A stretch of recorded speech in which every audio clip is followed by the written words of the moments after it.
Hai kids, kunci merupakan sebuah benda kecil terbuat dari logam dan berlekuk yang nggak bisa kita pisahkan dari kehidupan sehari-hari. Meski kunci sering dianggap sebagai benda remeh, kehilangan kunci bisa menjadi bencana, karena kunci merupakan salah satu pengaman. Mulai dari pintu, kendaraan, hingga brankas memiliki kunci masing-masing. Bentuk kunci juga kian beragam loh, tak hanya berbahan logam. Saat ini, kartu, sidik jari, bahkan retina mata manusia bisa menjadi kunci. Ini menandakan bahwa kunci dari waktu ke waktu terus berkembang.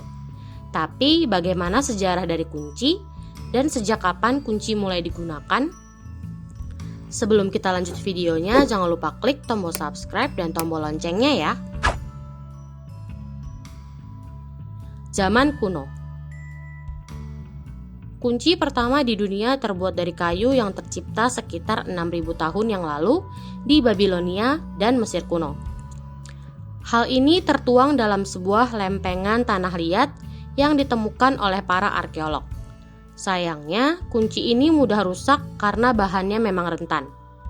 Selain itu, pada gambar di lempengan tersebut, kunci berukuran sangat besar dan berat, sehingga kurang praktis.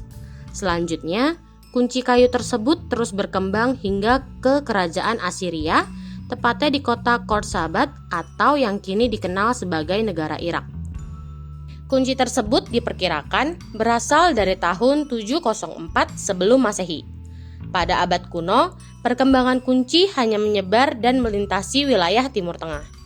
Sebab, teknologi ini tak disukai oleh negara barat saat itu. Meski begitu, lama-kelamaan kunci menyebar dari Mesir ke Yunani dan akhirnya ke Kekaisaran Romawi. Pada Romawi inilah kunci mengalami perubahan desain. Orang Romawi tak lagi menggunakan kayu, melainkan besi dan perunggu. Pemilihan ini karena mereka ingin menciptakan kunci yang lebih kuat dan lebih kecil. Dengan demikian, kunci menjadi lebih ringan untuk dibawa. Kunci pada masa Romawi ini juga yang memberikan pengaruh besar pada kunci yang ada saat ini. Sayangnya, karena berbahan dasar besi dan perunggu, harga kunci menjadi mahal kala itu. Karena harga tersebut, kunci pada era tersebut dianggap sebagai simbol kekayaan, pengaruh, dan kemuliaan. Bahkan, kunci kecil yang terbuat dari logam atau besi, perunggu, perak, atau emas sering dipandang sebagai cara paling efektif untuk menunjukkan kekayaan secara terbuka. Apalagi pada masa tersebut, hanya orang yang sangat kaya yang mampu memiliki lemari atau pintu dengan mekanisme penguncian. Para orang kaya menggunakan kunci sebagai cincin mereka untuk menjaganya tetap aman dan tentunya sekaligus memamerkannya.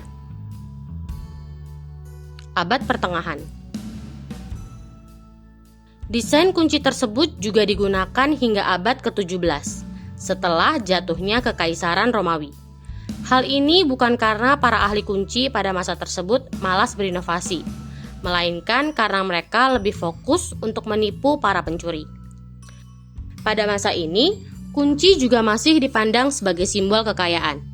Tapi bedanya, pada era ini, untuk menunjukkan kekayaan, kunci dibuat dengan sangat besar. Beberapa abad kemudian, desain kunci mulai mengalami perubahan bentuk yang signifikan. Pada abad ke-14 misalnya, bentuk lekukan kunci lebih besar dan lebih rumit. Selain itu, sekitar tahun 1600-an, kepala kunci lebih banyak menggunakan ornamen yang menyerupai jendela katedral. Zaman modern.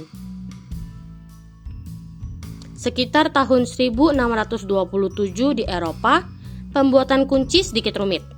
Itu karena pada waktu itu, kunci hanya dibuat oleh pengrajin dalam serikat yang mendedikasikan diri untuk kerajinan tersebut. Masa itu, serikat memiliki aturan keras tentang siapa yang bisa membuat kunci dan untuk siapa. Kemudian, pada tahun 1865, desain kunci modern pertama kali dipatenkan oleh Linus Yale Jr.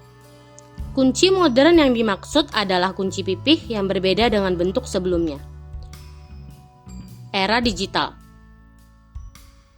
Kunci buatan Yale hingga sekarang masih terus digunakan. Meski begitu, sepertinya era kunci jenis ini akan segera berakhir. Salah satu alasannya adalah munculnya kunci elektronik. Kunci elektronik sendiri pertama kali diproduksi pada 1950-an. Bentuk dari kunci elektronik adalah kartu. Saat ini penggunaannya masih sangat terbatas, yaitu pada hotel atau perkantoran saja. Tak hanya berbentuk kartu, kunci elektronik juga dikembangkan untuk remote keyless entry untuk mobil. Beberapa produsen kendaraan saat ini telah mengembangkan mobil yang bisa dibuka dan dinyalakan dengan remote saja, tanpa kunci atau logam. Perkembangan kunci tak hanya sampai situ saja. Pada era digital, para ilmuwan juga mengembangkan kunci dengan sistem elektronik, seperti menggunakan sandi. Selain itu, beberapa tahun belakangan juga dikembangkan kunci yang memanfaatkan pemindai biometrik. Seperti untuk membuka kunci, kita hanya perlu memindai suara, sidik jari, retina mata, wajah, atau bahkan DNA saja. Setelah terpindai, kita sudah bisa mengakses pintu, gawai, berangkas, bahkan kendaraan kita. Pemindai biometrik ini membuat kita enggak lagi kehilangan kunci. Nah, kids, itu dia sejarah dari kunci dan sejak kapan kunci ini mulai digunakan. Bagaimana di rumah kids? Apakah sudah mulai menggunakan kunci elektronik? Sampai di sini dulu ya videonya. Jangan lupa like, comment, subscribe, dan share ke teman-teman lainnya ya kids. Bye-bye!